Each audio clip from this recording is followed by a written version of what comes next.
ممكن تديني علبة ميرت لو سمحت بسرعة عشان مستعجل؟ اتفضل. 110 جنيه يا باشا. ايه ده؟ ها؟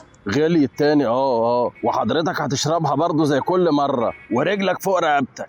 لا خالص مش هشربها تاني، هاتلي علبة سجاير ال ازرق بدلها. مش هتقدر يا كوتش، صعب تكسر البرستيج بتاعك وتغير نوع السجاير. ليه يعني مش هقدر؟ عشان بتعمل بلغم ولا بتجيب زغطة؟ لا مش الحوار، بس شكلك هيبقى ايه وانت رايح الجمعة الجاية عند خطيبتك وتيجي تعزم على ابوها بسجارة فتطلع علبة ال من جيبك، هيقول عليك ايه؟ هيقول ايه يعني؟ زهقت وبغير النوع عادي خالص. لا الكلام ده كان زمان، ايام ما كانوا الناس غلابه وعلى نياتهم، دلوقتي كلنا فاهمين بعض. وافرض برضه ما كلنا متأثرين بالأزمة الاقتصادية، كلنا زي بعض واكيد هنقدر ظروف بعض. وهو لو حماك كان قدر ظروفك كان طلب منك شبكه ب100,000 جنيه؟ 120 والله، ده كان مفكرني فاتح مصنع دهب لحسابي في منجم السكري. وطبعا شرط عليك تجيب العفش من دمياط والستاير من ايطاليا وتعمل لها شهر عسل في سهل حشيش. لا في راس محمد اللي في دهب، بس انا مصمم على راس البر وهي كلها روس. وهو اصلا تلاقيه لسه بيقسط الغساله اللي جايبها من اول جوازته. فعلا، وكان بيستخبى من الديانه تحت بير السلم. عشان كده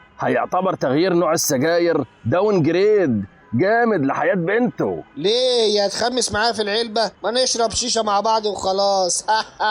ما تفتح مخك يا استاذ، ما تبقاش قفل. الله، هو مش حضرتك بتتفرج على مسلسلات عربي؟ كنت بتفرج بس بعد الموضة بتاعت البلطجة ونمبر 1 بطلت اتفرج اصلا. عمرك شفت رجل اعمال في اي مسلسل بيشرب سجاير بوكس؟ لا بيشربوا سجاير ماركة منبار التخين الملفوف ده. يبقى نوع السجاير في ثقافتنا مؤشر طبقي معتمد وموثوق يا استاذ.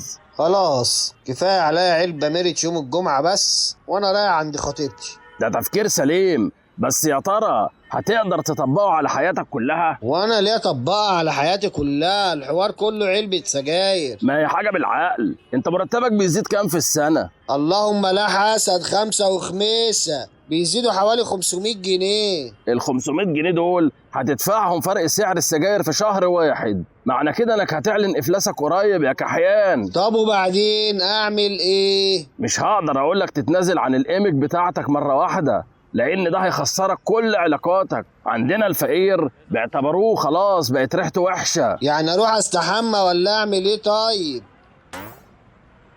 الشيزوفرينيا هي الحل. نعم. انت شايفني مجنون قدامك ولا خريج مستشفى العباسية ولا ايه؟ هشرحها لك.